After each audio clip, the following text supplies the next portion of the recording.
ਸਤਿ ਸ਼੍ਰੀ ਅਕਾਲ। ਤੁਸੀਂ ਜੁੜੇ ਹੋਏ ਹੋ ਪੰਜਾਬੀ ਰੇਡੀਓ USA ਦੇ ਨਾਲ ਤੇ ਮੈਂ ਹਾਂ ਪ੍ਰਵੀਨ ਸ਼ਰਮਾ ਲੈ ਕੇ ਹਾਜ਼ਰ ਹਾਂ ਪ੍ਰੋਗਰਾਮ ਖਬਰ ਤੇ ਨਜ਼ਰ। ਖਬਰ ਤੇ ਨਜ਼ਰ ਪ੍ਰੋਗਰਾਮ ਦੇ ਵਿੱਚ ਕਈ ਅਹਿਮ ਤੇ ਕਈ ਖਾਸ ਖਬਰਾਂ ਨੂੰ ਲੈ ਕੇ ਚਰਚਾ ਕਰਨ ਦੇ ਲਈ ਜੁੜ ਚੁੱਕੇ ਨੇ ਪੰਜਾਬ ਤੋਂ ਸੀਨੀਅਰ ਪੱਤਰਕਾਰ ਦੀਪਕ ਸ਼ਰਮਾ ਚਨਾਰਥਲ ਜੀ। ਸ਼ਰਮਾ ਜੀ, ਸਤਿ ਸ਼੍ਰੀ ਅਕਾਲ। ਸਵਾਗਤ ਹੈ ਜੀ ਪੰਜਾਬੀ ਰੇਡੀਓ USA ਤੇ। ਸਤਿ ਸ਼੍ਰੀ ਅਕਾਲ ਪ੍ਰਵੀਨ ਜੀ, ਸਾਰੇ ਦਰਸ਼ਕਾਂ ਨੂੰ ਸਰੋਤਿਆਂ ਨੂੰ ਪਿਆਰ ਭਰੀ ਸਤਿ ਸ਼੍ਰੀ ਅਕਾਲ। ਸਤਿ ਸ਼੍ਰੀ ਅਕਾਲ ਜੀ। ਪ੍ਰੋਗਰਾਮ ਦੇ ਵਿੱਚ ਅੱਗੇ ਵਧਣ ਤੋਂ ਪਹਿਲਾਂ ਧੰਨਵਾਦ ਕਰਦੇ ਚਲੇ ਸਪਾਂਸਰਸ ਦਾ ਜਿਹੜੇ ਜ਼ਰੀਆ ਬਣਦੇ ਨੇ ਇਹਨਾਂ ਪ੍ਰੋਗਰਾਮਾਂ ਨੂੰ ਤੁਹਾਡੇ ਤੱਕ ਪਹੁੰਚਾਉਣ ਦੇ ਲਈ।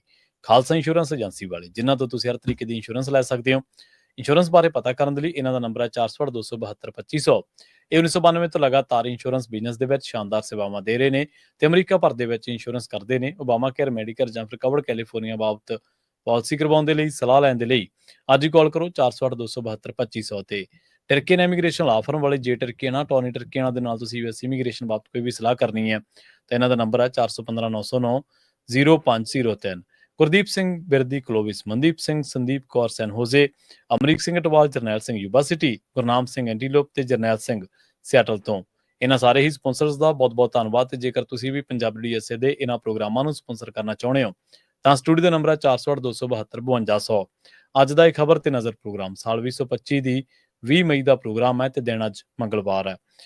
ਸ਼ਰਮਾ ਜੀ, ਖਬਰਾਂ ਦੇ ਵੱਲ ਆਈਏ ਤੇ ਸ਼ੁਰੂਆਤ ਕਰੀਏ ਆਪਾਂ ਹਿੰਦ ਪਾਕ ਜੰਗ ਤੋਂ। ਬਹੁਤ ਵਾਰ ਇਹਨਾਂ ਮੁਲਕਾਂ ਨੇ ਜੰਗਾਂ ਲੜੀਆਂ ਤੇ ਤਣਾਅ ਵੀ ਬਹੁਤ ਪੈਦਾ ਹੁੰਦਾ ਰਿਹਾ।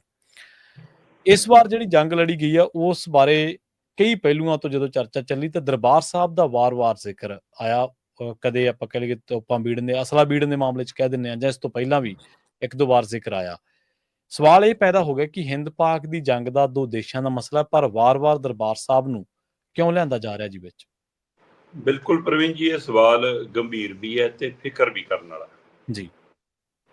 ਜਦੋਂ ਹਿੰਦ ਪਾਕ ਦੇ ਵਿੱਚ ਜੰਗ ਛਿੜੀ, ਉਹ 3 ਦਿਨ ਦੀ ਸੀ, ਉਹ 4 ਦਿਨ ਦੀ ਸੀ। ਹਾਂਜੀ। ਜਾਂ ਜਦੋਂ ਜੰਮੂ ਕਸ਼ਮੀਰ ਦੀ ਉਸ ਪਹਿਲਗਾਮ ਘਾਟੀ ਦੇ ਵਿੱਚ ਅੱਤਵਾਦੀਆਂ ਨੇ ਉਸ ਮੰਦਭਾਗੀ ਘਟਨਾ ਨੂੰ ਅੰਜਾਮ ਦਿੱਤਾ। ਹਾਂਜੀ। ਤੇ ਉਸ ਤੋਂ ਬਾਅਦ ਭਾਰਤੀ ਫੌਜ ਨੇ ਇੱਕ ਕਾਰਵਾਈ ਕੀਤੀ ਜਿਹਨੂੰ 에ਅਰ ਸਟ੍ਰਾਈਕ ਦਾ ਨਾਂ ਦਿੱਤਾ ਗਿਆ ਤੇ ਕਿਹਾ ਗਿਆ ਕਿ ਸਿਰਫ ਉਹਨਾਂ ਦੇ ਅੱਤਵਾਦੀ ਟਿਕਾਣਿਆਂ ਨੂੰ ਨਿਸ਼ਾਨਾ ਬਣਾਇਆ। ਉਹ ਤੋਂ ਬਾਅਦ ਉਧਰੋਂ ਰਾਕਟ ਆ ਗਏ, ਕਹਿੰਦੇ ਮਿਜ਼ਾਈਲਾਂ ਆ ਗਈਆਂ, ਉਹਨਾਂ ਨੇ ਡਰੋਨ ਛੱਡਤੇ ਤੇ ਜਵਾਬੀ ਕਾਰਵਾਈ ਸਾਡਿਆਂ ਨੇ ਵੀ ਕੀਤੀ, ਪਰ ਅਸੀਂ ਉਹਨਾਂ ਨੂੰ ਰੋਕਣ 'ਚ ਜਾਂ ਉਹਨੂੰ ਹਵਾ 'ਚ ਨਿਊਟਰਲਾਈਜ਼ ਕਰਨ 'ਚ ਕਾਮਯਾਬ ਹੋਏ। ਇਹ ਸਾਰੀ ਪ੍ਰਕਿਰਿਆ ਤੋਂ ਬਾਅਦ ਗੋਲੀਬੰਦੀ ਦਾ ਐਲਾਨ ਹੋ ਗਿਆ। ਦੋਵੇਂ ਮੁਲਕਾਂ 'ਚ ਗੋਲੀਬੰਦੀ ਹੋ ਗਈ, ਜੰਗ ਇੱਕ ਤਰ੍ਹਾਂ ਨਾਲ ਰੁਕ ਗਈ। ਤੇ ਪਰ ਉਹ ਤੋਂ ਬਾਅਦ ਫਿਰ ਜਾ ਕੇ ਇਹ ਬਿਆਨ ਇੱਕ ਫੌਜ ਦੇ ਹਵਾਲੇ ਨਾਲ ਸਾਹਮਣੇ ਆਇਆ ਕਿ ਜੀ ਪਾਕਿਸਤਾਨ ਨੇ ਆਪਣੇ ਹਮਲਿਆਂ ਦੇ ਦੌਰਾਨ ਦਰਬਾਰ ਸਾਹਿਬ ਨੂੰ ਨਿਸ਼ਾਨਾ ਬਣਾਇਆ। ਇਸ ਪਹਿਲੂ ਤੇ ਚਰਚਾ ਤੁਰੀ। ਮੇਜਰ ਕਾਰਤਿਕ ਹੋਰਾਂ ਨੇ ਇੱਕ ਨਿਊਜ਼ ਏਜੰਸੀ ਨਾਲ ਇੰਟਰਵਿਊ 'ਚ ਗੱਲ ਕਹੀ ਕਿ ਉਹਨਾਂ ਨੇ ਜੀ ਮਿਜ਼ਾਈਲਾਂ ਇਸ ਨੂੰ ਨਿਸ਼ਾਨਾ ਬਣਾ ਕੇ ਵੀ ਛੱਡੀਆਂ ਸੀ, ਉਹਨਾਂ ਦੇ ਟਾਰਗੇਟ ਤੇ ਸੀ ਸੱਚਖੰਡ ਸ੍ਰੀ ਹਰਿਮੰਦਰ ਸਾਹਿਬ। ਉਹਨਾਂ ਨੇ ਗੋਲਡਨ ਟੈਂਪਲ ਸ਼ਬਦ ਵਰਤਿਆ। ਠੀਕ ਹੈ। ਇਹ ਗੋਲਡਨ ਟੈਂਪਲ ਨਿਸ਼ਾਨੇ ਤੇ ਸੀ ਤੇ ਅਸੀਂ ਉਹਨੂੰ ਨਿਊਟਰਲਾਈਜ਼ ਕਰਤਾ, ਅਸੀਂ ਹਵਾ 'ਚ ਖਾਰਜ ਕਰਤਾ। ਤੇ SGPC ਨੇ ਪਹਿਲਾਂ ਇਹ ਕਿਹਾ ਕਿ ਵੀ ਇੱਦਾਂ ਨਹੀਂ ਹੋ ਸਕਦਾ। ਦੋਵੇਂ ਮੁਲਕਾਂ ਦੇ ਫੌਜੀ ਜਰਨੈਲ ਸਾਰਾ ਕੁਝ ਜਾਣਦੇ ਨੇ, ਇਸ ਥਾਂ ਦੀ ਮਹੱਤਤਾ ਨੂੰ ਜਾਣਦੇ ਨੇ, ਸਿੱਖੀ 'ਚ ਇਹਦਾ ਕੀ ਸਥਾਨ ਹੈ। ਇਸ ਗਲਿਆਰੇ ਦੇ ਅੰਦਰ ਹੀ ਸ੍ਰੀ ਹਰਿਮੰਦਰ ਸਾਹਿਬ, ਇਸ ਗਲਿਆਰੇ ਦੇ ਅੰਦਰ ਹੀ ਸ੍ਰੀ ਅਕਾਲ ਤਖ਼ਤ ਸਾਹਿਬ, ਇਸ ਲਈ ਉਹ ਤੋਂ ਵਾਕਫ ਨੇ। ਤੇ ਦੁਨੀਆ ਭਰ ਤੋਂ ਵੱਖ-ਵੱਖ ਧਰਮਾਂ ਤੋਂ, ਭਾਰਤ ਦੇ ਹੋਰ ਸੂਬਿਆਂ ਤੋਂ ਸ਼ਰਧਾਲੂ ਵੱਡੀ ਗਿਣਤੀ 'ਚ ਆਉਂਦੇ ਨੇ ਇਸ ਗੱਲ ਤੋਂ ਜਾਣੂ। ਇਸ ਲਈ ਇਸ ਥਾਂ ਨੂੰ ਉਹ ਨਿਸ਼ਾਨਾ ਨਹੀਂ ਬਣਾ ਸਕਦੇ ਤੇ ਇਹ ਦੋਵੇਂ ਮੁਲਕਾਂ ਦੀ ਫੌਜ ਨੂੰ ਪਤਾ ਹੈ ਇਸ ਥਾਂ ਦੀ ਮਹੱਤਤਾ ਦਾ। ਫਿਰ ਬਾਅਦ ਚੋਂ ਇੱਕ ਦੋ ਅਦਾਰਿਆਂ ਨੇ ਇਹ ਵੀ ਕਿਹਾ ਕਿ SGPC ਨੇ ਆਪਣਾ ਬਿਆਨ ਬਦਲਿਆ ਥੋੜਾ ਜਿਹਾ। ਉਹਨਾਂ ਨੇ ਕਿਹਾ ਕਿ ਨਹੀਂ, ਸਾਨੂੰ ਫੌਜ ਤੇ ਮਾਣ ਹੈ ਕਿ ਇਹੋ ਜਿਹਾ ਕੋਈ ਗੱਲ ਨਹੀਂ ਗਾ, ਪਰ ਏਦਾਂ ਜੇ ਪਾਕਿਸਤਾਨ ਨੇ ਕੀਤਾ ਤਾਂ ਇਹ ਨਹੀਂ ਹੋਣਾ ਚਾਹੀਦਾ ਸੀ, ਏਦਾਂ ਦੀ ਗੱਲ ਆਈ। ਪਰ ਅਜੇ ਇਸ ਪਹਿਲੂ ਤੇ ਚਰਚਾ ਚੱਲ ਰਹੀ ਸੀ, ਇਹ ਬਿਆਨ ਦੀ ਲੋੜ ਸੀ। ਜੇ ਇੰਜ ਹੋਇਆ ਤਾਂ ਕਿਉਂ ਹੋਇਆ, ਜੇ ਹੋਇਆ ਤਾਂ ਵੀ ਕਿਉਂ ਨੂੰ ਦੱਸਣਾ ਬਣਦਾ ਸੀ। ਤੁਸੀਂ ਤਾਂ ਜਿੱਥੇ ਜਿੱਥੇ ਲਈ ਵੀ ਨਿਸ਼ਾਨਾ ਬਣਾ ਕੇ ਚੱਲੀ, ਉਹਨੂੰ ਰੋਕਣਾ ਹੀ ਸੀ। ਫਿਰ ਇਸ ਨੂੰ ਚੇਚੇ ਤੌਰ ਤੇ ਇੰਨੇ ਦਿਨਾਂ ਬਾਅਦ ਪ੍ਰਗਟਾਉਣ ਦੇ ਪਿੱਛੇ ਕੋਈ ਮਨਸ਼ਾ ਤਾਂ ਨਹੀਂ ਹੈ ਨਾ, ਕਿਉਂਕਿ ਪਾਕਿਸਤਾਨ ਦੇ ਵਿੱਚ ਤਾਂ ਆਪਾਂ ਅੱਗੇ ਵੀ ਗੱਲ ਕੀਤੀ ਕਿ ਉੱਥੇ ਦਾ ਫੌਜ ਹੈ, ਸਰਕਾਰ ਹੈ, ਫੌਜ ਐਕਸ਼ਨ ਲੈਣ ਵਾਲੀ ਹੈ, ਫੌਜ ਕਾਰਵਾਈ ਕਰਨ ਵਾਲੀ ਹੈ, ਫੌਜ ਨਿਬੇੜਾ ਕਰਨ ਵਾਲੀ ਹੈ। ਇੱਥੇ ਭਾਰਤੀ ਫੌਜ ਡਿਸਿਪਲਿਨ ਫੌਜ ਹੈ, ਉਹ ਦਿਸ਼ਾ ਨਿਰਦੇਸ਼ਾਂ ਤਹਿਤ ਚੱਲਦੀ ਹੈ। ਸੋ ਇਸ ਲਈ ਇਹ ਵੀ ਕਈ ਲੋਕਾਂ ਨੇ ਫਿਕਰ ਪ੍ਰਗਟਾਇਆ ਕਿਤੇ ਕਿ ਇਹ ਕੋਈ ਦਿਸ਼ਾ ਨਿਰਦੇਸ਼ ਤਾਂ ਨਹੀਂ ਦਿੱਤਾ ਗਿਆ ਇਸ ਗੱਲ ਦਾ ਬਿਆਨੀਆਂ ਲਈ। ਸੋ ਇਹ ਚਰਚਾ ਅਜੇ ਚੱਲ ਹੀ ਰਹੀ ਸੀ ਕਿ ਅਗਲਾ ਇੱਕ ਫਰਮਾਨ ਆ ਗਿਆ ਜਿਹੜਾ ਸੀਗਾ ਬਕਾਇਦਾ ਤੌਰ ਦੇ ਉੱਤੇ ਲੈਫਟੀਨੈਂਟ ਜਨਰਲ ਸੁਮੇਰ ਇਮਾਨ ਵੱਲੋਂ। ਸੁਮੇਰ ਇਮਾਨ ਹੋਰਾਂ ਨੇ ਇੱਕ ਅਦਾਰੇ ਨਾਲ ਇੰਟਰਵਿਊ ਕੀਤੀ ਹੈ। ਹੂੰ ਉਸ ਮੀਡੀਆ ਅਦਾਰੇ ਨਾਲ ਇੰਟਰਵਿਊ ਦੇ ਦਰਮਿਆਨ ਉਹਨਾਂ ਨੇ ਇਹ ਕਿਹਾ ਕਿ ਜਿਹੜੀਆਂ ਸੁਰੱਖਿਆ ਗੰਨਾਂ ਸੀ, ਹੂੰ ਮਤਲਬ ਜਿਹੜੀਆਂ ਉਧਰ ਦੀਆਂ ਮਿਜ਼ਾਈਲਾਂ ਡਰੋਨ ਨੂੰ ਡੇਗਣ ਲਈ, ਘੇਰਨ ਲਈ, ਉਹਨਾਂ ਹੂੰ ਨੂੰ ਨਿਊਟਰਲਾਈਜ਼ ਕਰਨ ਲਈ, ਉਹ ਸਾਰਾ ਸਿਸਟਮ ਸੱਚਖੰਡ ਸ੍ਰੀ ਦਰਬਾਰ ਸਾਹਿਬ ਦੇ ਚੁਗਿਰਦੇ ਚ ਲਾਇਆ ਗਿਆ, ਜੀ ਹੈ ਨਾ। ਹੂੰ ਮਤਲਬ ਕਿ ਸ਼੍ਰੋਮਣੀ ਗੁਰਦੁਆਰਾ ਪ੍ਰਬੰਧਕ ਕਮੇਟੀ ਨੇ ਅੱਜ ਇੱਥੇ ਭਾਰਤੀ ਫੌਜ ਦੇ ਇਸ ਦਾਅਵੇ ਨੂੰ ਰੱਦ ਕੀਤਾ ਕਿ ਸ੍ਰੀ ਹਰਿਮੰਦਰ ਸਾਹਿਬ ਵਿਖੇ ਹਵਾਈ ਸੁਰੱਖਿਆ ਗਨ ਤਾਇਨਾਤ ਕੀਤੀ ਗਈ ਸੀ, ਜਿਸ ਨੂੰ SGPC ਨੇ ਤੁਰੰਤ ਰੱਦ ਕਰਤਾ, ਜੀ ਪ੍ਰਬੰਧਕਾਂ ਨੇ ਤੁਰੰਤ ਰੱਦ ਕਰਤਾ। ਪਰ ਜਰਨਲ, ਇੱਕ ਫੌਜ ਦਾ ਜਰਨਲ, ਪਹਿਲਾਂ ਮੇਜਰ ਇਹ ਗੱਲ ਕਹੇ ਫਿਰ ਜਰਨਲ ਕਹੇ, ਛੋਟੇ ਰੈਂਕ ਨਹੀਂ ਗਏ। ਲੈਫਟੀਨੈਂਟ ਜਰਨਲ ਸੁਮੇਰ ਵੱਲੋਂ ਇਹ ਬਿਆਨ, ਇਹਦੇ ਬਹੁਤ ਗਹਿਰੇ ਅਰਥ ਗਏ। ਜੀ ਸਹੀ। ਤੇ ਕਿ ਵੀ ਹੁਣ ਇਹ ਵੀ ਨਾਲ ਬਿਆਨੀਆ ਦਿੱਤਾ ਗਿਆ ਕਿ ਜੀ ਹੈੱਡ ਗ੍ਰੰਥੀ ਸਾਹਿਬ ਤੋਂ ਸਹਿਮਤੀ ਲੈ ਕੇ ਹੋਇਆ ਇਹ। ਹੁਣ ਸ਼੍ਰੀ ਹਰਿਮੰਦਰ ਸਾਹਿਬ ਦੇ ਹੈੱਡ ਗ੍ਰੰਥੀ ਨੇ ਗਿਆਨੀ ਰਘਵੀਰ ਸਿੰਘ ਜੀ ਜੀ, ਤੇ ਗਿਆਨੀ ਰਘਵੀਰ ਸਿੰਘ ਸੀਗੇ ਵਿਦੇਸ਼ ਦੌਰੇ ਤੇ ਉਹਨਾਂ ਦੀ ਗੈਰ ਹਾਜ਼ਰੀ ਦੇ ਵਿੱਚ ਉਹਨਾਂ ਦੇ ਸਹਾਇਕ ਵਜੋਂ ਉਹਨਾਂ ਦੇ ਨਾਲ ਸੇਵਾ ਨਿਭਾ ਰਹੇ ਮੁੱਖ ਗ੍ਰੰਥੀ ਵਜੋਂ ਗਿਆਨੀ ਅਮਰਜੀਤ ਸਿੰਘ ਸੀਗੇ। ਤੋ ਗਿਆਨੀ ਅਮਰਜੀਤ ਸਿੰਘ ਕਹਿੰਦੇ ਵੀ ਕਿ ਮੇਰੇ ਨਾਲ ਤਾਂ ਕਿਸੇ ਮੁਲਕ, ਕਿਸੇ ਸੂਬੇ ਦੀ ਫੌਜ ਨੇ, ਕਿਸੇ ਮਤਲਬ ਕਿਸੇ ਸੂਬੇ ਦੀ ਸਰਕਾਰ ਨੇ, ਕਿਸੇ ਮੁਲਕ ਦੀ ਸਰਕਾਰ ਨੇ ਤੇ ਭਾਰਤ ਦੀ ਫੌਜ ਦੇ ਕਿਸੇ ਨੁਮਾਇੰਦੇ ਨੇ ਕੋਈ ਤਾਲਮੇਲ ਨਹੀਂ ਕੀਤਾ। ਜੀ ਜੀ, ਤੇ ਜੇ ਤਾਲਮੇਲ ਨਹੀਂ ਕੀਤਾ ਫਿਰ ਸਮਾਨ ਲੱਗਿਆ ਕਿਵੇਂ, ਤੇ ਜੇ ਲੱਗਿਆ ਕਿੱਥੇ ਆ ਭਾਈ ਇਹ ਦੱਸ ਦਿਓ ਸਾਨੂੰ। ਸੋ ਇਸ ਲਈ ਕਹਿੰਦੇ ਕਿ ਦਰਬਾਰ ਸਾਹਿਬ ਦੇ ਗਲਿਆਰੇ 'ਚ ਤਾਂ ਅਜਿਹੀ ਕੋਈ ਗਤੀਵਿਧੀ ਹੋਈ ਹੋ ਨਹੀਂ, ਨਾ ਫੌਜ ਆਈ, ਨਾ ਫੌਜ ਦਾ ਕੋਈ ਸਮਾਨ ਆਇਆ, ਨਾ ਇੱਥੇ ਕੋਈ ਤੈਨਾਤੀ ਹੋਈ, ਨਾ ਕੁਛ ਹੋਇਆ। ਹੁਣ ਇਸ ਤੋਂ ਬਾਅਦ SGPC ਦੇ ਪ੍ਰਧਾਨ ਦਾ ਵੀ ਬਿਆਨ ਬਿਲਕੁਲ ਇਹੀ ਸੀਗਾ। ਉਹ ਕਹਿੰਦੇ ਵੀ ਸਾਡੇ ਨਾਲ ਵੀ ਕੋਈ ਜਿਹਾ ਤਾਲਮੇਲ ਨਹੀਂ। ਜੀ ਜੀ, ਗਿਆਨੀ ਰਘਵੀਰ ਸਿੰਘ ਕਹਿੰਦੇ ਮੈਂ ਵਿਦੇਸ਼ ਦੌਰੇ ਤੇ ਸੀ, ਮੇਰੇ ਨਾਲ ਉੱਥੇ ਕਿਸੇ ਨੇ ਸੰਪਰਕ ਨਹੀਂ ਸਾਧਿਆ। ਸੋ ਜਦੋਂ ਸਾਡੇ ਤਿੰਨਾਂ ਨਾਲ ਕੋਈ ਸੰਪਰਕ ਹੀ ਨਹੀਂ, ਫਿਰ ਇਹ ਸੁਰੱਖਿਆ ਗੰਨਾਂ ਤਾਇਨਾਤ ਕਦ ਹੋ ਗਈਆਂ, ਕਿੱਥੇ ਹੋ ਗਈਆਂ, ਕਿਵੇਂ ਹੋ ਗਈਆਂ, ਤਾਂ ਦੱਸ ਦੇਵੇ ਫੌਜ। ਸਹੀ ਸਹੀ, ਬਿਲਕੁਲ ਸਹੀ। ਪ੍ਰਵੀਨ ਜੀ, ਹੁਣ ਇਹ ਕੋਈ ਚਿੜੀਆਂ ਦਾ ਚੋਗਾ ਤਾਂ ਹੈ ਨਹੀਂਗਾ ਕਿ ਹਾਂ ਉਹ ਕਿਸੇ ਬਨੇਰੇ ਤੇ ਰੱਖਤਾ ਤੇ ਚਿੜੀਆਂ ਚੁੱਕ ਕੇ ਉੜ ਗਈਆਂ, ਪਤਾ ਨਹੀਂ ਲੱਗਿਆ, ਕਿਸੇ ਨੇ ਦੇਖਿਆ ਨਹੀਂ। ਇਹ ਕੋਈ ਸੂਈ ਧਾਗਾ ਤਾਂ ਹੈ ਨਹੀਂਗਾ ਕਿ ਕਿਸੇ ਦੀ ਨਿਗਾਹ 'ਚ ਨਹੀਂ ਆਇਆ ਕਿ ਲੰਘ ਕੇ ਕੋਈ ਕੋਠੇ ਤੇ ਰੱਖ ਗਿਆ। ਜੀ ਜੀ, ਇਹ ਸੁਰੱਖਿਆ ਪ੍ਰਣਾਲੀ ਹੈ ਜਿਹਦੀ ਤੁਸੀਂ ਵੀਡੀਓ ਰਿਲੀਜ਼ ਕਰਦੇ ਰਹੇ, ਜਿਹਦਾ ਸਾਰਾ ਕੁਝ, ਤੇ ਜੋ ਐਡਾ ਬੜਾ ਤਾਮਝਾਮ ਲੱਗੂਗਾ ਤਾਂ ਉਹਦੇ ਨਾਲ ਕਿੰਨਾ ਇੱਕ ਯੂਨਿਟ ਪੂਰੀ ਫੌਜ ਦੀ ਲੱਗੂਗੀ, ਤੇ ਉਹ ਆਮਦ ਆਉਂਦੀ ਜਾਂਦੀ ਕਿਸੇ ਨੂੰ ਦਿਖਦੀ 1.25 ਲੱਖ, 1.5 ਲੱਖ, 2 ਲੱਖ ਹਰ ਰੋਜ਼ ਸ਼ਰਧਾਲੂਆਂ ਦੀ ਆਮਦ ਹੈ ਦਰਬਾਰ ਸਾਹਿਬ ਦੇ ਗਲਿਆਰੇ 'ਚ। ਤੇ ਇਹ ਹੋ ਸਕਦਾ ਕਿ ਇਹ ਕਿਸੇ ਦੀ ਨਜ਼ਰ ਤੋਂ ਲਾਂਭਾ ਰਹਿ ਜਾਂਦਾ।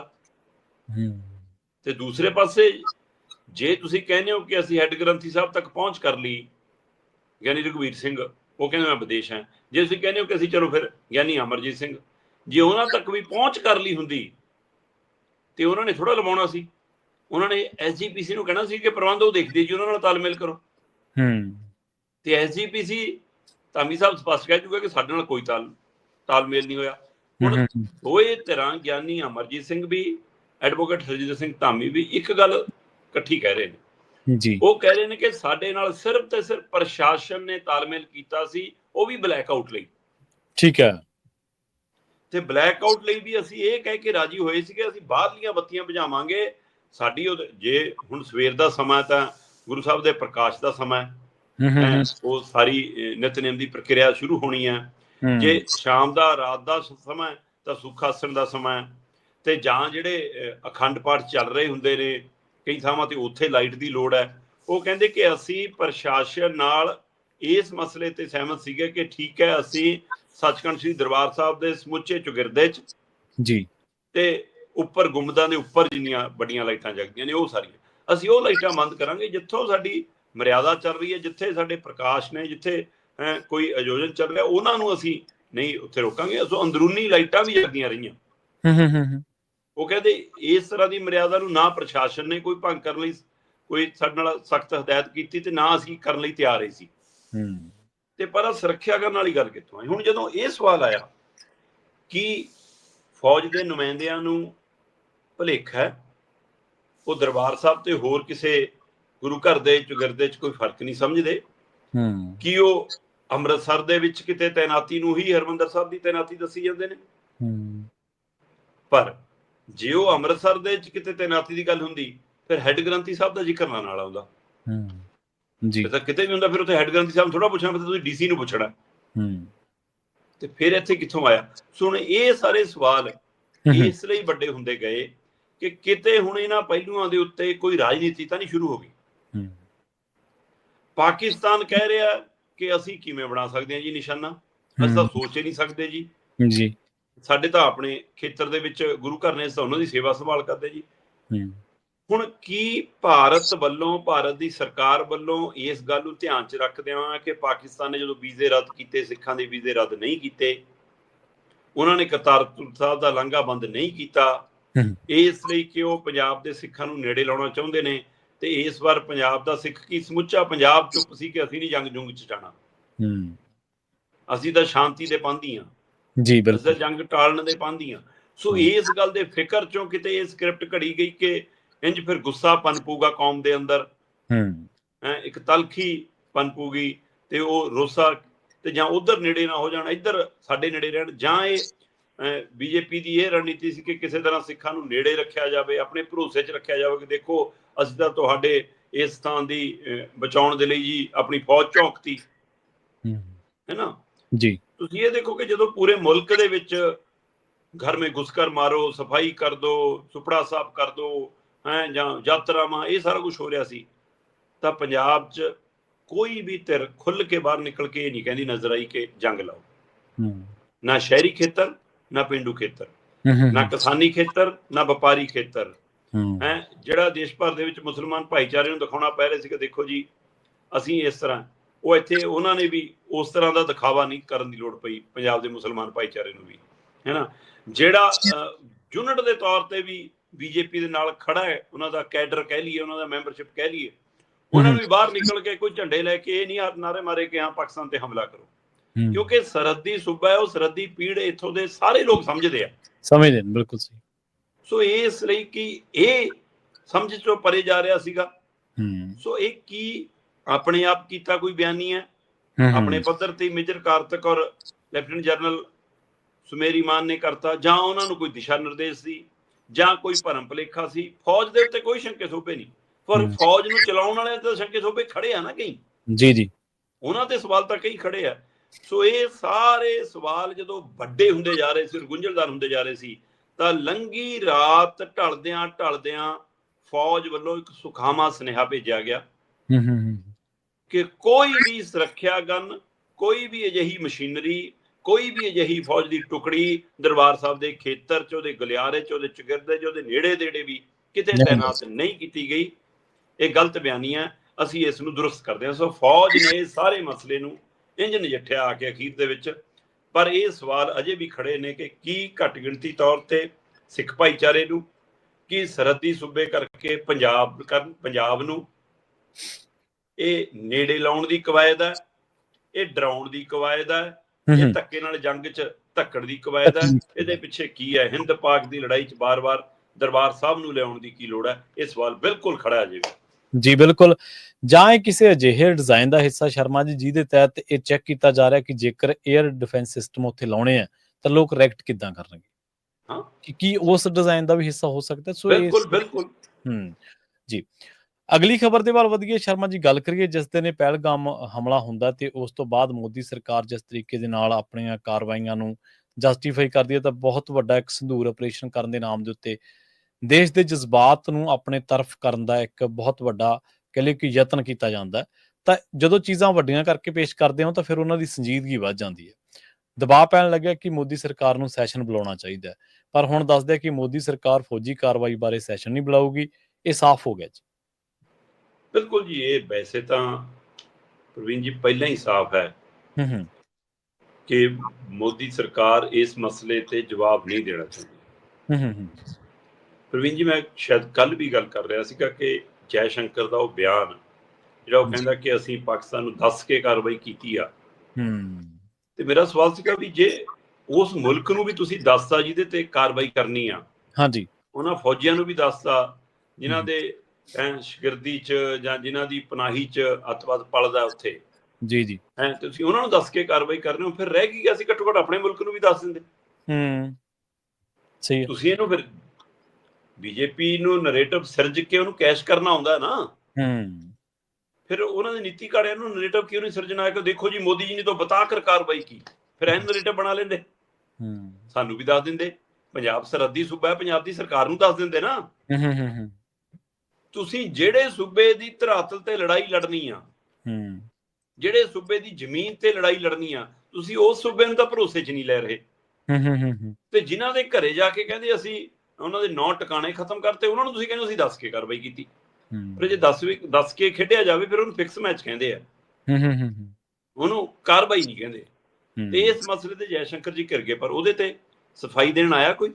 ਜੀ ਜੀ, ਕੋਈ ਮੋਦੀ, ਅਮਿਤ ਸ਼ਾਹ ਜਾਂ ਰੱਖਿਆ ਮੰਤਰੀ ਤੁਹਾਡੇ ਰਾਜਨਾਥ ਸਿੰਘ ਜਾਂ ਖੁਦ ਵਿਦੇਸ਼ ਮੰਤਰੀ ਜੈ ਸ਼ੰਕਰ ਦਾ ਕਿਸ ਦਾ ਬਿਆਨ ਆਇਆ? ਕੋਈ ਸਫਾਈ ਦਿੱਤੀ? ਨਹੀਂ। ਵਿਰੋਧੀ ਧਿਰਾਂ ਲਗਾਤਾਰ ਸਵਾਲ ਪੁੱਛ ਰਹੀਆਂ ਕਿ ਬਈ ਉਹ ਅੱਤਵਾਦੀਆਂ ਦੀ ਨਿਸ਼ਾਨਦੇਹੀ ਦੱਸ ਦਿਓ, ਕੌਣ ਸੀ ਉਹਨਾਂ ਦੀ ਪਹਿਚਾਣ ਹੈ ਦੱਸ ਦਿਓ। ਹੁਣ ਇਹ ਸਟ੍ਰਾਈਕ ਦੇ ਵਿੱਚ ਮਿਸ਼ਨ ਸੰਦੂਰ ਦੇ ਵਿੱਚੋਂ ਮਾਰੇ ਗਏ ਜਾਂ ਨਹੀਂ, ਇਹੀ ਦੱਸ ਦਿਓ।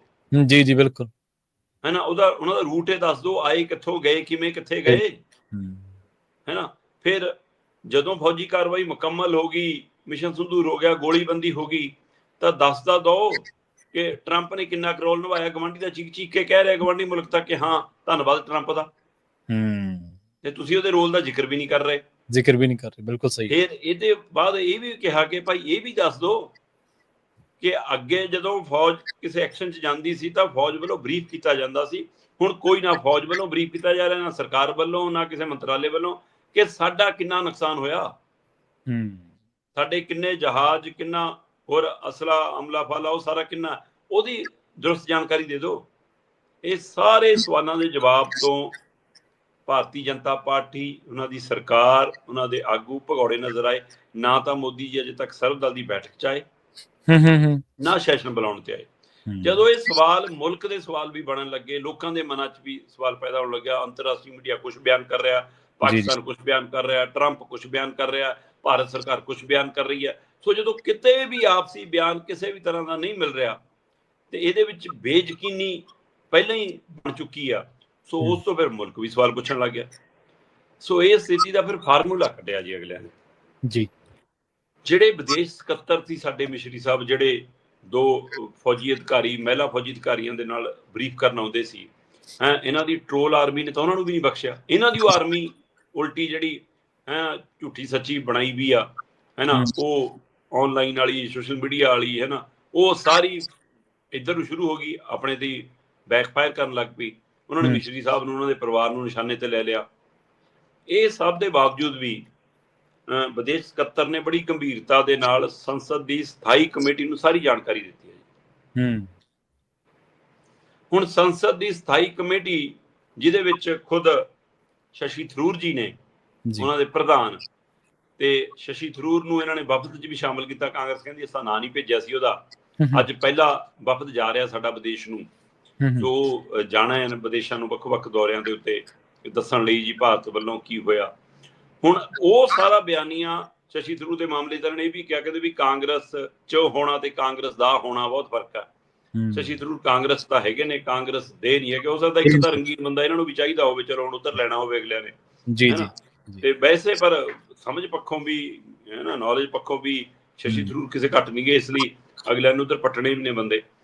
ਪਰ ਇਹ ਸਭ ਦੇ ਵਿੱਚ ਜਦੋਂ ਸੰਸਦੀ ਕਮੇਟੀ ਨੂੰ, ਸੰਸਦੀ ਸਥਾਈ ਕਮੇਟੀ ਨੂੰ ਜਾਣਕਾਰੀ ਦਿੱਤੀ ਜਾ ਰਹੀ ਸੀ, ਉੱਥੇ ਵੀ ਸਵਾਲ ਉੱਠਿਆ ਕਿ ਸਾਡੇ ਰਫੇਲ ਦੀ ਜਾਣਕਾਰੀ ਤਾਂ ਦੇ ਦਿਓ, ਕਿੰਨੇ ਕੁ ਡੇਗ ਲਏ, ਕਿੰਨੇ ਨੁਕਸਾਨੇ ਗਏ, ਕੀ ਹੋਏ।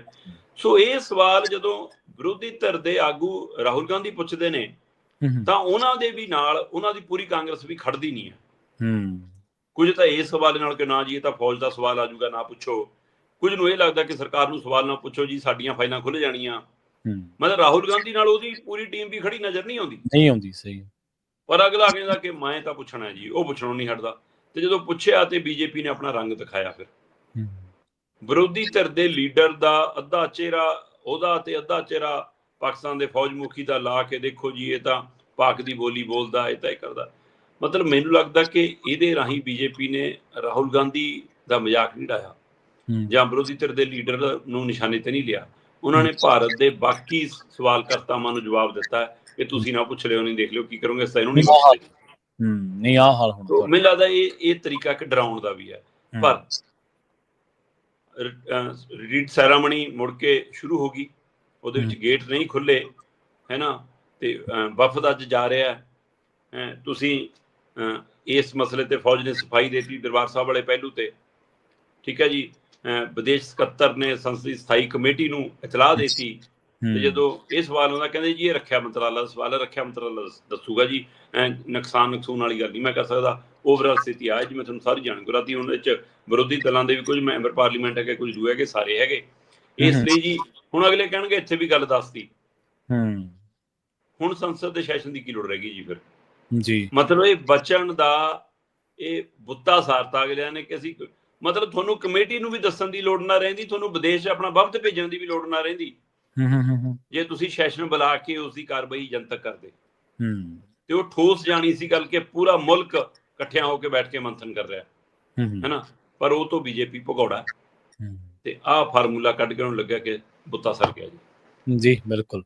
ਤੇ ਅਗਲੀ ਗੱਲ ਕਰੀਏ ਹੁਣ ਪੰਜਾਬ ਦੇ ਪਾਣੀਆਂ ਦੀ। ਕਹਿੰਦੇ ਪਾਣੀਆਂ ਤੇ ਪੱਕਾ ਮੋਰਚਾ ਲੱਗਣ ਜਾ ਰਿਹਾ। ਪਹਿਲਾਂ ਲੰਘੇ ਦਿਨੀ ਮੁੱਖ ਮੰਤਰੀ ਭਗਵੰਤ ਮਾਨ ਸਾਹਿਬ ਤੇ ਹਰਜੋਤ ਬੈਂਸ ਦੇਣ ਪੁੱਜੇ ਸੀ ਧਰਨਾ, ਤੇ ਮਾਨ ਸਾਹਿਬ ਤਾਂ ਕਿਸਾਨਾਂ ਨੂੰ ਵੀ ਸੱਦ ਰਹੇ ਸੀਗੇ, ਕਹਿੰਦੇ ਵੀ ਤੁਸੀਂ ਕਦੇ ਪਾਣੀਆਂ ਦੇ ਮਸਲੇ ਤੇ ਵੀ ਗੱਲ ਕਰੋ। ਹੁਣ ਮੈਨੂੰ ਲੱਗਦਾ ਦੋਨੇ ਜਾਣਗੇ ਇਹ, ਕਿਉਂਕਿ ਇਹ ਬਹੁਤ ਹਮਦਰਦੀ ਨੇ ਪਾਣੀਆਂ ਦੇ। ਨਹੀਂ, ਮੁੱਖ ਮੰਤਰੀ ਸਾਹਿਬ ਤਾਂ ਅੱਜ ਵੀ ਨੰਗਲ ਜਾ ਰਹੇ ਨੇ ਜੀ। ਉਹ ਹੁਣ ਤਿਲਕ ਲਾ ਕੇ ਚੱਕਣਗੇ ਨਾ ਆਪਣੇ ਸੈਨਿਕਾਂ ਨੂੰ ਕਿ ਦੇਖੋ ਜੀ ਬੜੀ ਲੜਾਈ ਜਿੱਤ ਲਈ ਆਪਾਂ।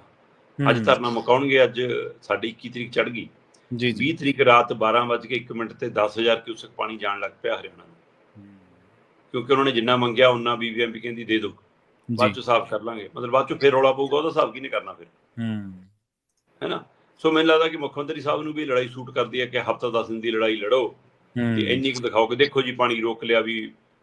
ਮਤਲਬ ਇਹ ਸਾਰੀ ਸਥਿਤੀ ਦੇ ਵਿੱਚ ਹੁਣ ਪਾਣੀਆਂ ਦੇ ਮੁੱਦੇ ਤੇ ਜੇ ਪੱਕਾ ਮੋਰਚਾ ਲੱਗਦਾ ਹੈ ਜੀ, ਤੇ ਜਿਵੇਂ ਕੱਲ ਬਲਵੀਰ ਸਿੰਘ ਰਾਜੇਵਾਲ ਹੋਰਾਂ ਨੇ ਪ੍ਰੈਸ ਕਾਨਫਰੰਸ ਕਰਕੇ ਕਿਹਾ ਕਿ ਵੀ ਅਸੀਂ ਚਿੱਠੀਆਂ ਵੀ ਲਿਖ ਚੁੱਕੇ ਹਾਂ, ਅਸੀਂ ਇਹਨਾਂ ਨੂੰ ਸਮੇਂ-ਸਮੇਂ ਜਾਣੂ ਵੀ ਕਰਾ ਚੁੱਕੇ ਹਾਂ, ਵਾਧੂ ਪਾਣੀ ਵਾਲੇ ਮਸਲੇ ਤੇ ਵੀ, ਨਹਿਰੀ ਪਾਣੀ ਵਾਲੇ ਵੰਡ ਵਾਲੇ ਮਸਲੇ ਤੇ ਵੀ, ਪਲੀਤ ਹੋਣ ਵਾਲੇ ਮਸਲੇ ਤੇ ਵੀ, ਹੈ ਨਾ, ਪਾਣੀ ਦੀ ਵਰਤੋਂ ਵਾਲਾ ਮਸਲਾ ਵੀ, ਕਿੰਨਾ ਇੰਡਸਟਰੀ ਵਰਤਦੀ ਆ ਪਾਣੀ, ਕਿੰਨਾ ਸ਼ਹਿਰਾਂ 'ਚ ਨਿਕਲਦਾ ਪਾਣੀ, ਅਸੀਂ ਉਹਦਾ ਵੀ ਸਾਰਾ ਡਾਟਾ ਕਿ ਇਕੱਲਾ ਕਿਸਾਨਾਂ ਨੂੰ ਬਦਨਾਮ ਨਾ ਕਰੀ ਜਾਓ ਕਿ ਖੁੱਲੀ ਮੋਟਰ ਜੇ ਖੇਤ 'ਚ ਦਿਖਦੀ ਆ, ਹੈ ਨਾ, ਉਹਦੇ ਨਾਲ ਤਾਂ ਫਿਰ ਵੀ ਅਨਾਜ ਪੈਦਾ ਹੁੰਦਾ, ਦੇਸ਼ ਭਰ ਦਾ ਢਿੱਡ ਭਰਦਾ। ਸੋ ਇਹ ਸਾਰੀ ਪ੍ਰਕਿਰਿਆਵਾਂ ਦੇ ਵਿੱਚ ਉਹਨਾਂ ਨੇ ਕੱਲ ਪ੍ਰੈਸ ਕਾਨਫਰੰਸ ਕਰਕੇ ਅਗਲੇ ਮੋਰਚੇ ਦਾ ਐਲਾਨ ਕਰਤਾ। ਉਹ ਕਹਿੰਦੇ ਕਿ ਪਾਣੀਆਂ ਦੇ ਮਸਲੇ ਤੇ ਸਹਿਕਾਰੀ ਸਭਾਵਾਂ ਦੇ ਮਸਲੇ ਤੇ, ਕਿਉਂਕਿ ਕਾਰਪੋਰੇਟ ਜਗਤ ਦਾ ਬਦਲ ਕੋਆਪਰੇਟ ਸੁਸਾਇਟੀਆਂ ਹੀ ਹੈ, ਜੇ ਉਹਨੂੰ ਸੁਰਜੀਤ ਕਰ ਲਿਆ ਜਾਵੇ ਤਾਂ ਬਹੁਤ ਮਸਲੇ ਪਿੰਡਾਂ ਦੇ ਕਿਸਾਨੀ ਦੇ ਹੱਲ ਹੋ ਸਕਦੇ, ਹੈ ਨਾ। ਪਰ ਉੱਥੇ ਵੀ ਅਸੀਂ ਰਾਜਨੀਤੀ ਵਾੜ ਲਈ ਪੂਰੀ, ਉਹਦਾ ਵੀ ਪੂਰਾ ਰਾਜਨੀਤੀਕਰਨ ਕਰ ਚੁੱਕੇ ਹਾਂ, ਤੇ ਉਹ ਵੈਸੇ ਵੀ ਉਹਦਾ ਲਗਭਗ ਸੁਸਾਇਟੀਆਂ ਦਾ ਭੋਗ ਜਿਹਾ ਹੀ ਪਾ ਦਿੱਤਾ ਅਸੀਂ। ਸੋ ਉਹ ਸਾਰੀ ਸਥਿਤੀ ਦੇ ਵਿੱਚ ਉਹਦੀ ਲੜਾਈ ਤੇ ਪਾਣੀ ਵਾਲੀ ਲੜਾਈ। ਹੁਣ ਪਾਣੀ ਵਾਲਾ ਮਸਲਾ ਆਪਾਂ ਅੱਗੇ ਵੀ ਕਿੰਨੀ ਵਾਰ ਐਡਰੈਸ ਕੀਤਾ ਪ੍ਰਵੀਨ ਜੀ। ਇੱਕ ਤਾਂ ਹੈਗਾ ਕਿ ਜਿਹੜਾ ਪਾਣੀ ਜਾ ਰਿਹਾ ਕਿ ਉਹਦੀ ਵੰਡ ਸਹੀ ਹੈ ਜਾਂ ਨਹੀਂ, ਉਸ ਨੂੰ ਮੁੱਢ ਤੋਂ ਬਚਣ ਦੀ ਲੜਾਈ ਹੈ। ਇੱਕ ਹੈਗਾ ਕਿ ਨਹਿਰੀ ਪਾਣੀ ਦੀ ਪੰਜਾਬ 'ਚ ਸਹੀ ਵਰਤੋਂ ਕਿਵੇਂ ਹੋਵੇ। ਮਤਲਬ ਹੁਣ ਜਿਹੜਾ ਪਾਕਿਸਤਾਨ ਔਰ ਭਾਰਤ ਦੇ ਪਾਣੀ ਦੀ ਵੰਡ ਆ ਉਹ 'ਚ ਵੀ ਕਹਿੰਦੇ ਅਸੀਂ ਆਪਣਾ ਹਿੱਸਾ ਪੂਰਾ ਨਹੀਂ ਵਰਤ ਪਾਉਂਦੇ। ਜਿਹੜਾ ਪੰਜਾਬ ਤੇ ਹਰਿਆਣਾ ਰਾਜਸਥਾਨ ਵਾਲਾ ਪਾਣੀਆਂ ਦੀ ਵੰਡ ਆ ਉਹ 'ਚ ਵੀ ਅਸੀਂ ਆਪਣਾ ਹਿੱਸਾ ਕਹਿੰਦੇ ਪੂਰਾ ਨਹੀਂ ਵਰਤ ਪਾ ਰਹੇ। ਫਿਰ ਇਸ ਲਈ ਅਸੀਂ ਨਹਿਰੀ ਪਾਣੀ ਦੀ, ਮਤਲਬ ਮੈਂ ਤਾਂ ਪਹਿਲੇ ਦਿਨ ਤੋਂ ਗੱਲ ਕਰਦਾ ਕਿ ਨਹਿਰਾਂ ਦੇ ਆਲੇ ਦੁਆਲੇ ਸਾਡੇ ਜਿੰਨੇ ਸ਼ਹਿਰ ਕਸਬੇ ਬਸੇ ਨੇ ਉੱਥੇ ਖੇਤੀ ਵੀ ਤੇ ਉੱਥੇ ਪੀਣ ਵਾਲਾ ਪਾਣੀ ਵੀ ਇਸੇ ਨਹਿਰ ਵਾਲੇ ਹਵਾਲੇ ਨਾਲ ਵਰਤਿਆ ਜਾਣਾ ਚਾਹੀਦਾ। ਥੋੜਾ ਧਰਤੀ ਵਾਲਾ ਪਾਣੀ ਦਾ ਨਿਕਲਣਾ ਘਟੇ, ਉਸ ਦੀ ਵੰਡ ਸਹੀ ਕਰੋ ਉਵੇਂ। ਸੋ ਇਸ ਲਈ ਇੱਕ ਤਾਂ ਪਾਣੀਆਂ ਦੀ ਮੌਜੂਦਾ ਵੰਡ, ਇੱਕ ਨਹਿਰੀ ਪਾਣੀ ਦੀ ਵਰਤੋਂ, ਫਿਰ ਪਾਣੀਆਂ ਦੀ ਰਾਇਲਟੀ ਲੈਣ ਦਾ ਮਸਲਾ, ਫਿਰ ਪੰਜਾਬ ਦੇ ਧਰਤੀ ਹੇਠਲੇ ਪਾਣੀ ਦਾ ਪੱਧਰ ਡਿੱਗਣ ਦਾ ਮਸਲਾ, ਫਿਰ ਪਾਣੀਆਂ ਨੂੰ ਪਲੀਤ ਕਰਨ ਦਾ ਮਸਲਾ, ਉਹ ਦਰਿਆਵਾਂ ਦਾ ਵੀ ਧਰਤੀ ਹੇਠਲਾ ਵੀ। ਇਹ ਸਾਰੇ ਪਹਿਲੂ ਨੇ, ਇਹਨਾਂ ਸਾਰੇ ਪਹਿਲੂਆਂ ਨੂੰ ਤੁਹਾਨੂੰ ਧਰਾਤਲ ਤੇ ਵੀ ਲੜਨਾ ਪੈਣਾ, ਲੋਕਾਂ 'ਚ ਚੇਤਨਾ ਵੀ ਪੈਦਾ ਕਰਨੀ ਪੈਣੀ ਹੈ, ਕਾਨੂੰਨੀ ਪ੍ਰਕਿਰਿਆ ਵੀ ਅਪਣਾਉਣੀ ਪੈਣੀ ਹੈ, ਟਕਰਾਅ ਵਾਲਾ ਮਾਹੌਲ ਵੀ ਬਣ ਸਕਦਾ, ਉਹਦੇ ਲਈ ਵੀ ਤਿਆਰ ਰਹਿਣਾ ਪੈਣਾ। ਸਾਰੇ ਪਾਸਿਓਂ ਫਰੰਟ ਖੁੱਲਦੇ ਜਦੋਂ ਪਾਣੀਆਂ ਦੀ ਲੜਾਈ ਖੁੱਲਣੀ ਹੈ। ਤੇ ਇਹ ਭਗਵੰਤ ਮਾਨ ਤੇ ਹਰਜੋਤ ਬੈਂਸ ਵਾਲੇ ਧਰਨੇ ਨਾਲ ਮੰਗ ਨਹੀਂ ਸਰਨਾ, ਇਹ ਬਲਵੀਰ ਸਿੰਘ ਰਾਜੇਵਾਲ ਹੋਰਾਂ ਨੂੰ ਵੀ ਪਤਾ ਹੋਣਾ ਚਾਹੀਦਾ। ਜੀ ਬਿਲਕੁਲ ਬਿਲਕੁਲ। ਹੁਣ ਇਹ ਉਹਨਾਂ ਦੇ ਉੱਤੇ ਵੀ ਹੋਊਗਾ ਕਿ ਭਾਈ ਇਹ ਤਾਂ ਨਹੀਂਗਾ ਕਿ ਹਾਂ ਉਹ ਸ਼ੰਭੂ ਖਨੌਰੀ ਵਾਲੇ ਉੱਠ ਕੇ ਤੇ ਹੁਣ ਮੈਂ ਬਹਿ ਜਾਵਾਂ। ਵੈਸੇ ਅਗਲੇ ਕਹਿੰਦੇ ਕਿ ਮੈਂ ਤਾਂ ਸਮੇਂ-ਸਮੇਂ ਬਹੁਤ ਵਾਰ ਅਪਲਾਈ ਕੀਤਾ ਕਿ ਜੀ ਮੈਂ ਤਿਆਰੀ ਕਰ ਲਈ, ਤਰੀਕ ਐਲਾਨਤੀ, ਬੰਦੀ ਸਿੰਘ ਵਾਲਾ ਮੋਰਚਾ ਆ ਗਿਆ ਸੀ ਫਿਰ ਪਿਛਾਂ ਹਟ ਗਏ, ਸ਼ੰਭੂ ਖਨੌਰੀ ਵਾਲਾ ਆ ਗਿਆ ਸੀ ਫਿਰ ਪਿਛਾਂ ਹਟ ਗਏ, ਕੁਝ ਹੋਰ ਕਾਰਨ ਆਉਂਦੇ ਰਹੇ ਕਿੰਨੀ ਵਾਰ ਤਰੀਕਾ ਲਾਣ ਕੇ ਸਾਨੂੰ ਬਦਲਣੀਆਂ ਪੈਂਦੀਆਂ ਸੀ। ਪਰ ਇਸ ਵਾਰ ਤਾਂ ਇਹ ਆ ਕਿ ਜੁਲਾਈ ਅਗਸਤ ਦੇ ਵਿੱਚ ਤਾਂ ਪਾਣੀਆਂ ਤੇ ਸੁਸਾਇਟੀਆਂ ਦੇ ਮਸਲੇ ਤੇ ਸਹਿਕਾਰੀ ਸਭਾਵਾਂ ਦੇ ਮਸਲੇ ਤੇ ਮੋਰਚਾ ਲਾ ਦੇਣਾ। ਹੁਣ ਬਲਬੀਰ ਸਿੰਘ ਰਾਜੇਵਾਲ ਹੋਰਾਂ ਨੂੰ ਵੀ ਇਹ ਪ੍ਰਗਟਾਉਣਾ ਪੈਣਾ, ਇਹ ਦਿਖਾਉਣਾ ਪੈਣਾ ਕਿ ਭਾਈ ਇਹ ਮੋਰਚਾ ਮੇਰਾ ਜਾਂ ਮੇਰੇ ਨਾਲ ਦੀਆਂ 4 ਜਥੇਬੰਦੀਆਂ ਦਾ ਨਹੀਂ ਹੈਗਾ ਜੀ। ਸਹੀ ਹੈ। ਉਹਨਾਂ ਨੂੰ ਇਹ ਵੀ ਦਿਖਾਉਣਾ ਤੇ ਪ੍ਰਗਟਾਉਣਾ ਪੈਣਾ ਕਿ ਇਹ ਇਕੱਲੇ SKM ਦਾ ਮੋਰਚਾ ਨਹੀਂ।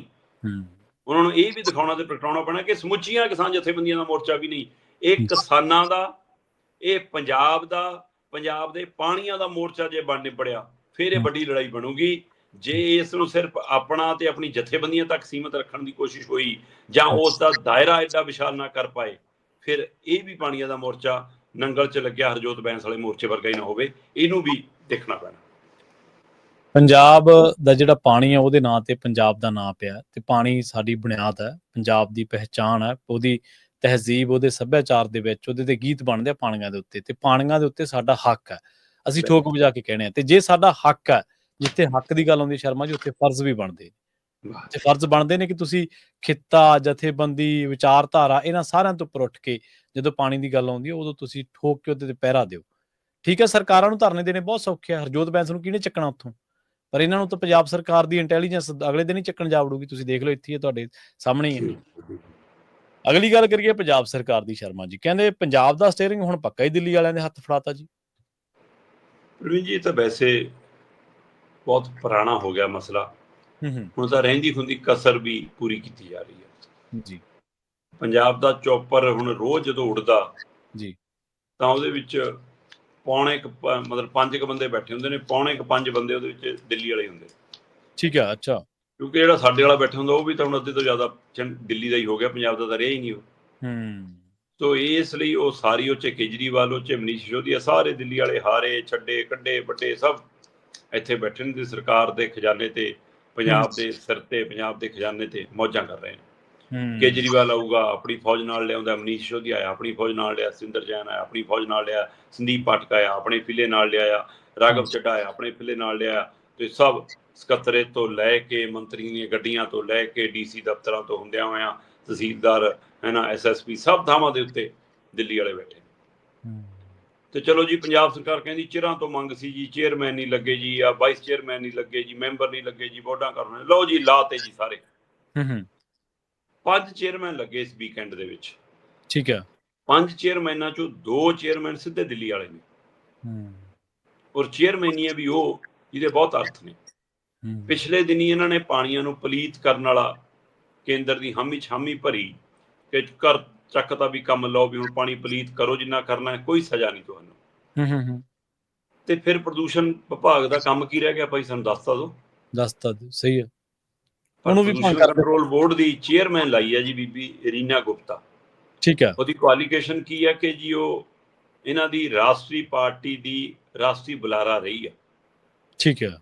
ਤੇ ਉਹਦੀ ਪੰਜਾਬ ਨੂੰ, ਪੰਜਾਬ ਦੇ ਪਾਣੀਆਂ ਨੂੰ, ਪ੍ਰਦੂਸ਼ਣ ਨੂੰ ਲੈ ਕੇ ਕੀ ਯੋਗਦਾਨ ਹੈ ਜੀ?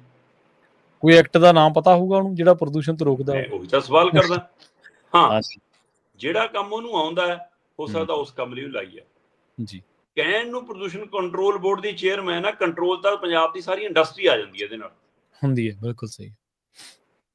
ਤੇ ਇੰਡਸਟਰੀ ਨੂੰ ਕੰਟਰੋਲ ਕਰਨ ਦਾ ਮਤਲਬ ਕੀ ਹੈ? ਹੁਣ ਤੁਸੀਂ ਹਿਸਾਬ ਲਾ ਲਓ। ਅਗਲੇ ਕਹਿੰਦੇ ਵੀ ਕਿ ਲਾਲ ਵਹੀ ਵੀ ਉਹਨਾਂ ਕੋਲ ਆ ਤੇ ਥੈਲੀਆਂ ਵੀ ਸਿੱਧੀਆਂ ਫਿਰ ਕੰਟਰੋਲ ਚ ਆਉਣਗੀਆਂ। ਤਾਂ ਵਿਰੋਧੀ ਧਿਰ ਤਾਂ ਸਵਾਲ ਕਰ ਰਹੇ ਨੇ, ਇਹ ਤਾਂ ਜੀ ਪੈਸਾ ਇਕੱਠਾ ਕਰਨ ਲਈ ਲਾਇਆ। ਦੇਣ ਜਵਾਬ ਫਿਰ ਅਗਲਿਆਂ ਨੂੰ। ਜੀ ਜੀ। ਦੂਜਾ Punjab large industrial development board, ਇਹਦਾ ਸੰਬੰਧ ਵੀ ਕਿਤੇ ਨਾ ਕਿਤੇ ਉਸੇ ਪ੍ਰਕਿਰਿਆ ਨਾਲ ਜੁੜਦਾ, ਇੰਡਸਟਰੀ ਨਾਲ ਜੁੜਦਾ। ਤੇ ਇੱਥੇ ਵੀ ਜਨਾਬ ਜਿਹੜੇ ਲਾਏ ਨੇ ਉਹ PA ਸੀ। ਸੰਦੀਪ ਪਾਠਕ ਦੇ PA ਹੋਣ ਦੀ ਇਹ ਡਿਗਰੀ ਬਣ ਗਈ ਕਿ ਤੁਹਾਨੂੰ ਇਹ ਸਾਰੀ ਸਮਝ ਆ ਗਈ ਜੀ, ਹਾਂ, ਇੰਡਸਟਰੀ ਡਿਵੈਲਪਮੈਂਟ ਕਿਵੇਂ ਹੋਣੀ ਹੈ। ਤੇ ਤੁਸੀਂ ਉਹਦੇ ਜਾਣਕਾਰ ਬਣ ਗਏ। ਤੇ ਇਸ ਲਈ ਤੁਸੀਂ ਸੰਦੀਪ ਪਾਠਕ ਦੇ PA ਹੋ ਤੇ ਦੀਪਕ ਚੌਹਾਨ ਨੂੰ ਚੱਕ ਕੇ ਜੀ ਇਹਦਾ ਚੇਅਰਮੈਨ ਲਾਤਾ। ਹੁਣ ਇੱਥੋਂ ਕੀ ਕਰਨਗੇ? UP ਨਾਲ ਸੰਬੰਧਿਤ ਬੰਦਾ ਹੈ ਨਾ, ਲੱਗ ਗਿਆ ਪੰਜਾਬ 'ਚ। ਪਹਿਲਾਂ ਨੌਕਰੀਆਂ ਤੁਸੀਂ ਬਾਹਰਿਆਂ ਨੂੰ ਦੇ ਰਹੇ ਹੋ, ਪਹਿਲਾਂ ਤੁਸੀਂ ਰਾਜ ਸਭਾਵਾਂ ਬਾਹਰਲਿਆਂ ਨੂੰ ਦੇ ਰਹੇ ਹੋ, ਪਹਿਲਾਂ ਤੁਸੀਂ ਪੰਜਾਬ ਦੇ ਦਫ਼ਤਰਾਂ ਆਪਣੇ ਮੰਤਰੀਆਂ ਸੰਤਰੀਆਂ ਨਾਲ ਬਾਹਰਲੇ ਲਾਤੇ, ਅਫਸਰਾਂ ਮੂਹਰੇ ਫਾਈਲਾਂ ਬਾਹਰਲੇ ਖੋਹ ਲੈਂਦੇ ਨੇ, ਜਵਾਬ ਬਾਹਰਲਿਆਂ ਨੂੰ ਦੇਣਾ ਪੈਂਦਾ ਉਹਨਾਂ ਨੂੰ, ਹੈ ਨਾ। ਤੁਹਾਡੇ ਜਹਾਜ਼ ਦੇ ਵਿੱਚ ਬਾਹਰਲੇ ਉੱਡਦੇ ਨੇ, ਹੈ ਨਾ। ਤੁਹਾਡੀਆਂ ਕੁਰਸੀਆਂ ਤੇ ਆ ਕੇ ਪੰਜਾਬ ਭਵਨ 'ਚ ਬਾਹਰਲੇ ਬੈਠ ਜਾਂਦੇ ਨੇ। ਤੁਹਾਡੇ ਦਫ਼ਤਰ 'ਚ ਸਲਾਹਕਾਰ ਬਣ ਕੇ ਬੈਠ ਗਏ ਬਾਹਰਲੇ, ਹੈ, ਵਿਪਕ ਕੁਮਾਰ ਐਂਡ ਪਾਰਟੀ।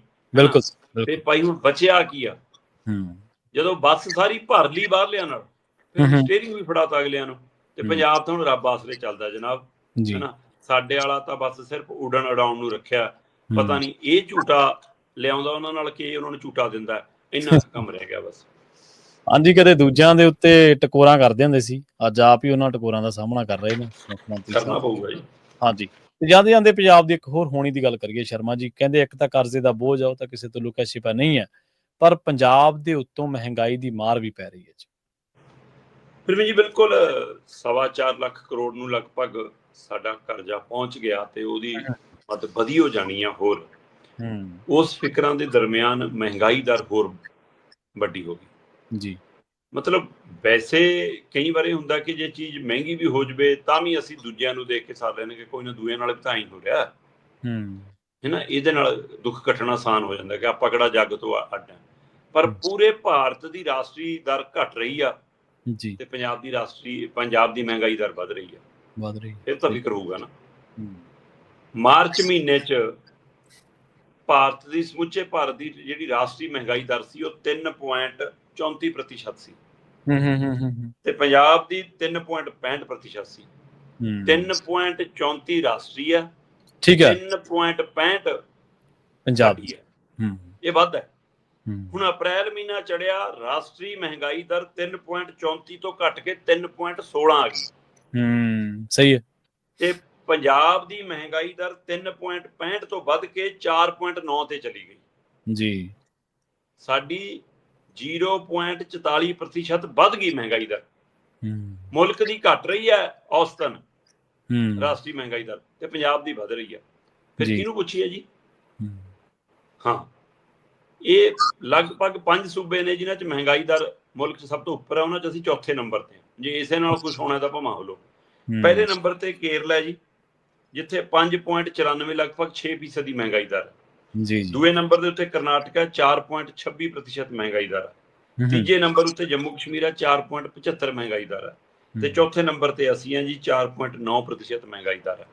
ਸੋ ਇੰਜ ਅਸੀਂ ਮੁਲਕ ਦੇ ਟੌਪ 5 ਦੇ ਵਿੱਚ ਮਹਿੰਗਾਈ ਦਰ ਦੇ ਮਾਮਲੇ 'ਚ ਹੈਗੇ ਹਾਂ, ਤੇ ਮੁਲਕ ਦੀ ਮਹਿੰਗਾਈ ਦਰ ਨਾਲੋਂ ਸਾਡੀ ਮਹਿੰਗਾਈ ਦਰ ਵੱਧ ਹੈ। ਇੱਕ ਪਾਸੇ ਕਰਜ਼ੇ ਦੀ ਮਾਰ, ਦੂਜੇ ਪਾਸੇ ਮਹਿੰਗਾਈ ਦੀ ਮਾਰ, ਅਸਾਂ ਦਬੀ ਪਏ ਹਾਂ, ਰਾਜਨੀਤਿਕ ਮਾਰਾਂ ਵੱਖਰੀਆਂ ਪੈ ਰਹੀਆਂ ਜੀ। ਬਿਲਕੁਲ ਸ਼ਰਮਾ ਜੀ, ਨਾਲ ਖਾਸ ਖਬਰਾਂ ਤੇ ਖਾਸ ਜਾਣਕਾਰੀਆਂ ਦੇ ਲਈ ਤੁਹਾਡਾ ਬਹੁਤ ਬਹੁਤ ਧੰਨਵਾਦ ਜੀ। ਬਹੁਤ ਸ਼ੁਕਰੀਆ। ਪ੍ਰੋਗਰਾਮ ਖਬਰ ਤੇ ਨਜ਼ਰ ਨੂੰ ਆਪਾਂ ਇੱਥੇ ਸਮਾਪਤ ਕਰਾਂਗੇ। ਤੁਹਾਡਾ ਸਾਰਿਆਂ ਦਾ ਵੀ ਬਹੁਤ ਧੰਨਵਾਦ। ਸਤਿ ਸ਼੍ਰੀ ਅਕਾਲ। ਜੁੜੇ ਰਹੋ ਪੰਜਾਬੀ ਰੇਡੀਓ USA।